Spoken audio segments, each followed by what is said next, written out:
فرمایا غیبت کرنا ایسے ہے جیسے خانہ خدا میں اپنی ماں کے ساتھ بندہ برا کرتا ہے، دیکھ کر بندے کا وجود لرز جاتا ہے۔ کیوں معصومین ایسی مثالیں دے رہے ہیں؟ کیونکہ جب تک گناہ جسمی گناہ نہ ہو ہمیں برا نہیں لگتا،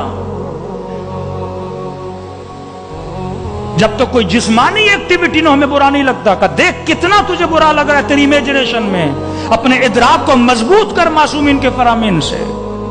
تجھے گھن آتی ہے کوئی ایسا عمل کرتے ہوئے؟ جبکہ معصوم یہ مثال دے رہے ہیں۔ اگر تو مسجد میں جائے اور مسجد کے اندر دو لوگ آپس میں زنا کر رہے ہوں، کیا تو ان کو روکے گا نہیں؟ کیا تو ان کو ٹوکے گا نہیں؟ کیا تو ان کو بولے گا نہیں؟ غیرت کی کتنی بھی کمی ہو، بندہ کم از کم مسجد سے نکل جائے گا تاکہ وہ عمل نہ دیکھوں۔ اگر تو روک نہیں سکتا، کم از کم جہاں پہ یہ ماحول ہے، جہاں پہ یہ چیز ہو رہی، اٹھ کے چلا جا۔ پورا معاشرہ تباہ ہوتا ہے گناہ غیبت کی وجہ سے، بھائی بھائی میں لڑائی ہوتی ہے گناہ غیبت کی وجہ سے۔ لیکن بڑے مزے سے خواتین، یعنی کتنے ہم گناہوں کو، یہ نہیں ہو سکتا کہ انسان ایک طرف مجلس امام حسین سنے، دوسری طرف جا کے اتنا قوی ترین گناہ کرے۔ یہ تو غیبت ہے۔ ربا کے لیے فرمایا 70 مرتبہ خانہ خدا میں کسی محرم کے ساتھ زنا کرنے کے برابر ہے۔ 70 مرتبہ۔ پہلے کہا جنگ با خدا ہے، اللہ کے ساتھ لڑائی ہے، جنگ کرنے کے مثال کے مانند ہے۔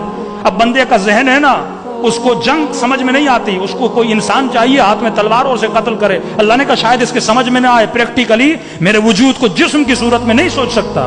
پھر کہا میں یہ مثال دے رہا ہوں کیونکہ جسمی گناہ تیرے لیے بہت بڑی اہمیت اور ارزش رکھتا ہے، کہ اس گناہ کے برابر ہے۔ اس قدر تیرے اندر گھن آنی چاہیے اس گناہ کی۔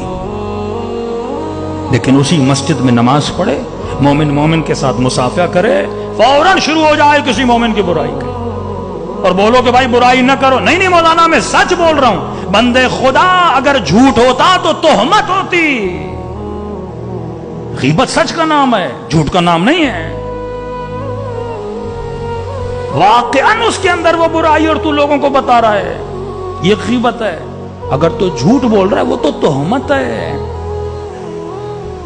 یہ معاشرہ عقل کا معاشرہ نہیں ہے، اور افسوس ہے یہ برائیاں ٹی وی پر برملا، یہ اس کا دشمن وہ اس کا دشمن، پوری سوسائٹی کلیپس کر جاتی ہے اخلاقی طور پر۔